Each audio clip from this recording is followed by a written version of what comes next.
नमस्कार दोस्तों। जिन पेशेंट के लिए हमने अभी आपने सुना है, ये पेशेंट लंबे समय से बार-बार यूरिन में इन्फेक्शन और बुखार से पीड़ित थी। जब ये हमारे पास आईं और टेस्ट हुआ तो हमें पता चला कि इनके राइट किडनी में एक पथरी है, जिसकी वजह से किडनी में इन्फेक्शन हो गई है। और सीटी स्कैन में, अल्ट्रासाउंड में यह भी पता चला कि किडनी अपनी नॉर्मल पोजीशन पे ना होकर काफ़ी नीचे है, जिसको हम मेडिकल लैंग्वेज में एक्टोपिक किडनी बोलते हैं। एक्टोपिक किडनीज़ के साथ थोड़ा सा सर्जिकली चैलेंजिंग रहता है कि इनकी जो खून की नसों की बनावट है वो नॉर्मल किडनी से डिफरेंट रहती हैं। कई बार बहुत सारी खून की नसें होती हैं जो इस किडनी को अलग अलग तरीके से खून देती हैं, तो सर्जिकली बहुत अलर्ट रहने की ज़रूरत पड़ती है। और अभी जो रोबोटिक सर्जरीज़ हम लोग कर रहे हैं, उससे प्रिसीजन और जो ईज़ है सर्जरी की वो और बेहतर हो जाता है। तो इन पेशेंट की हमने रोबोटिक नेफ्रेक्टमी की। बहुत ही चैलेंजिंग केस था, किडनी काफ़ी आसपास की और स्ट्रक्चर से चिपका हुआ था और बहुत सारी खून की नसें थीं अलग अलग लेवल पे, जिनको हम बहुत अच्छे से रोबोटिक विधि के द्वारा कंट्रोल कर पाए। माई सेल्फ रिम्पी, मैं 40 ईयर्स की हूँ। अराउंड 1 मंथ बिफोर मेरी किडनी स्टोन की प्रॉब्लम हो गई थी, जिसकी वजह से अगेन यूटीआई इन्फेक्शन बार बार रिपीट हो रहा है। देन अल्ट्रासाउंड करवाया, आई डायग्नोज विद किडनी स्टोन। फिर मैंने एल्केमिस्ट हॉस्पिटल में डॉक्टर राजीव गोयल से कंसल्ट किया।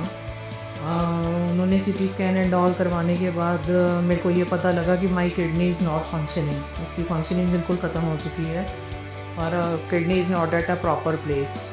वो सुन के बड़ा वो फील हुआ कि हाँ, एक ऑर्गन काम करना बंद कर गया। देन डॉक्टर राजीव गोयल ने मेरे को समझाया, बड़े नाइसली डील किया कि हाँ, कि दूसरी किडनी बिल्कुल प्रॉपरली वर्क कर रही है, उसमें कोई इशू नहीं है। अगर एक ख़राब हो भी गई तो उसको then no option other than to remove, कि उसको रिमूव ही करना पड़ेगा। देन सर ने बोला कि आपको सर्जरी करवानी पड़ेगी। We plan for laparoscopy. उन्होंने सोचा कि लेप्रोस्कोपी करवाएंगे। देन फिर सर ने हमें रोबोटिक सर्जरी के बारे में बताया कि robotic surgery is better than the laparoscopy. उसके काफ़ी बेनिफिट्स हैं। मतलब उसमें ब्लड लॉस बहुत कम है, पेन कम है और मेडिसिन बहुत कम चलती हैं। हम रिकवर कर जाते हैं विद इन 1 वीक और 10 डेज़। अभी मेरी सर्जरी को 20 to 25 डेज़ हुए हैं। मैंने as compare to laparoscopy surgery का जो रिज़ल्ट होता है उससे कंपैरेटिवली रोबोटिक में बहुत अच्छे से कवर अप कर लिया है कि घर का हल्का फुल्का काम कर सकती हूँ, अपना चल फिर सकती हूँ।